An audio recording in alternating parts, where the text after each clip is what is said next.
Hi guys, நம்மளோட பைக்கில் பார்த்தீங்கன்னா ஒரு செம்ம இரிட்டேட்டிங்கான ப்ராப்ளம் ஒன்று வந்துச்சு.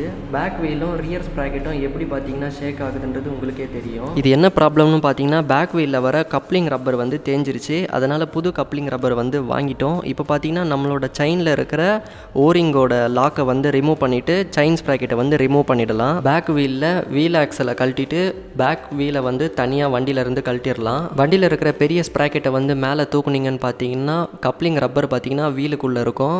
இந்த பழைய கப்ளிங் ரப்பரை தூக்கி போட்டுட்டு புது கப்ளிங் ரப்பரை வந்து நம்ம வீலில் ஃபிக்ஸ் பண்ணிடலாம். அப்போ தான் பார்த்தீங்கன்னா பேக் வீலும் பெரிய செயின் ஸ்ப்ராக்கெட்டும் பார்த்தீங்கன்னா ஷேக் ஆகாமல் கரெக்டாக இருக்கும். அதுக்கப்புறம் பார்த்தீங்கன்னா நம்மளோட கியர் பாக்ஸை கழட்டினதும் ஃப்ரண்ட்டில் பார்த்தீங்கன்னா சின்ன செயின் ஸ்ப்ராக்கெட் இருக்கும். அந்த செயின் ஸ்ப்ராக்கெட் பார்த்தீங்கன்னா டேமேஜ் ஆகிடுச்சு. அதனால் புது செயின் ஸ்ப்ராக்கெட் வந்து வாங்கியிருக்கோம். இது பார்த்தீங்கன்னா ஸ்மால் ஸ்ப்ராக்கெட்டு. நமக்கு வந்து பஜாஜ்லேயே இது வந்து தனியாக நமக்கு கிடைக்கும். இது வந்து நம்ம வண்டியில் போயிடுச்சு. அதனால் இதை வந்து நம்ம இப்போ புதுசாக சேஞ்ச் பண்ண போகிறோம். வண்டியை ஸ்டார்ட் பண்ணிவிட்டு ஃபஸ்ட்டு கியர் அதுக்கப்புறம் செகண்ட் கியர் வண்டியை மூவ் பண்ணிவிட்டு போனதுக்கப்புறம் பார்த்தீங்கன்னா வண்டியிலேருந்து டக் டக்குன்னு சவுண்டு வருது. இப்போ நம்மளோட வண்டியில் கப்ளிங் ரப்பரும் ஸ்மால் ஸ்ப்ராக்கெட்டும் சேஞ்ச் பண்ணதுலேருந்து வீல் ஷேக்கும் ஆகலை, வண்டியிலேருந்து சவுண்ட் எதுவுமே வராமல் ஸ்மூத்தாக போகுது.